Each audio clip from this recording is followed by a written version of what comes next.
Hey guys, today we're going to review the EBL 808 charger. This is a smart charger without the LCD display. It's a really nice, inexpensive charger for the money. It's got a few drawbacks to it, but overall for the money, being a $10 charger, this is a really good thing to have around the house. So, I bought this with my own money as part of a package where you buy it and then you get batteries with it. And it was like 19 bucks, and I think I got like 8 EBL AAAs with it. So this thing's very simple to operate.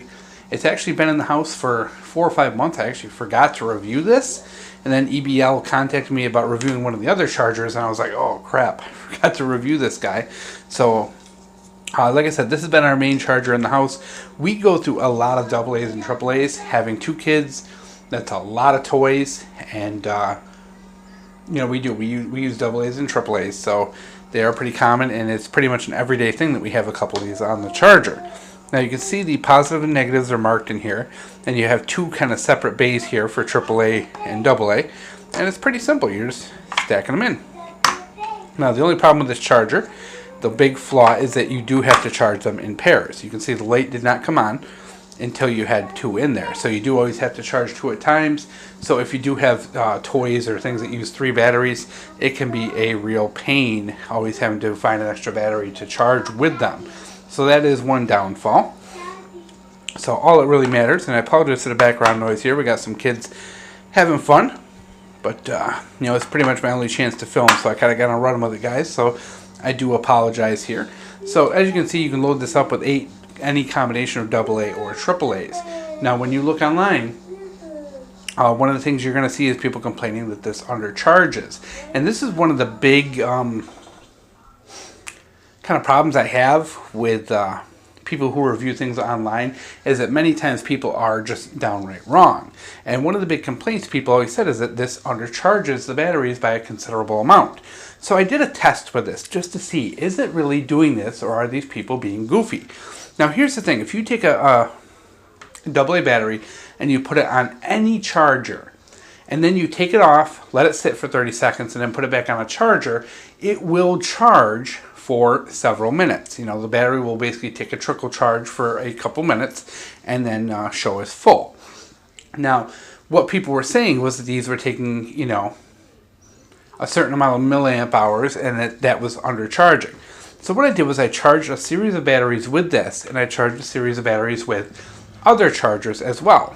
And what I did was took them out, waited 30 seconds, put them into a third charger that was completely unrelated, and then looked to see how much of a charge they took. And what I found was that this charger, they would typically take about anywhere from 60 to 80 milliamp hours before they showed as full. Now with some of the other chargers, it ranged from 50 to 60 to 60 to 80, which is similar to this. But either way, what you're talking about is a difference of 20 milliamp hours. When you have 2800 milliamp hours, what you're talking about is 1%, if even. And we're also talking about trying to discern data that's within the possibility of just random error. The fact that the charging may, be off by 0.01 volt could make that difference in milliamp hours between these. So one of the things, I kind of said was, oh geez, I get it. People take these out, they put them back into a different charger, and it shows that they take 80 milliamp hours. But you know what? That happens with any charger, and it's going to be, and you're going to see numbers between 50 milliamp hours and 100 milliamp hours. So, does this undercharge? In my opinion, no. I think it's just a matter of that when you take these off, the batteries, of course, rest for a minute and they settle, and then of course they will take that little bit of trickle charge. Are they full out of this? Pretty much. I mean, they're so close it doesn't matter. And even then, undercharging batteries is way better than overcharging them anyway. So even if this is undercharging by 1%, I am not the slightest bit concerned, because that is just fine with me.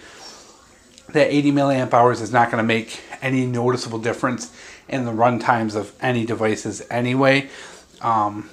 And plus, the people who were complaining and saying this does undercharge didn't even go to that level to double check against other chargers. And you see this, and that's one of the big problems with the internet, guys, is somebody says, hey, I have this and it undercharges. And then, like people just repeat it and repeat it and repeat it without testing it.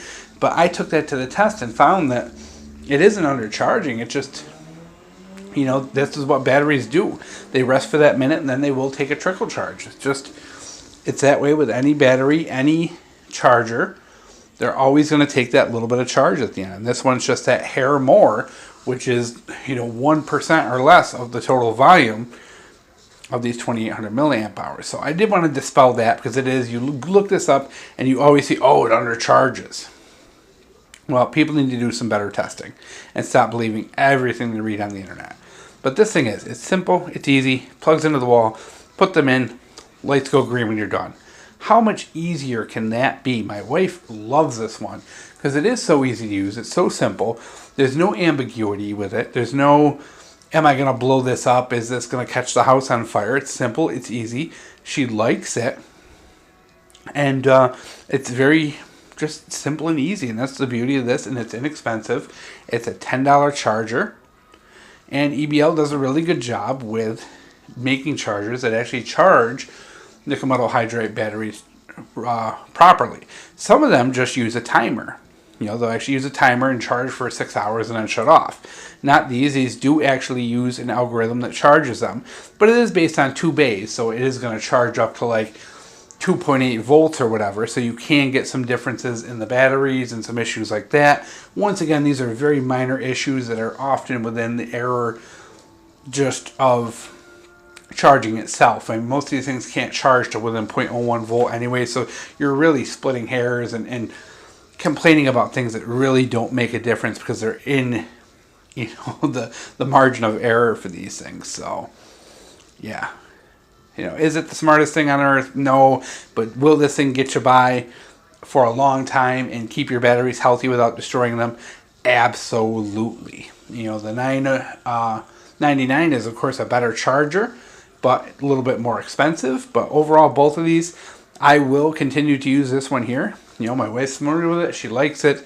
We're going to stick with it. And overall, these EBL things are very good for the money and do a great job at exactly what they're supposed to do.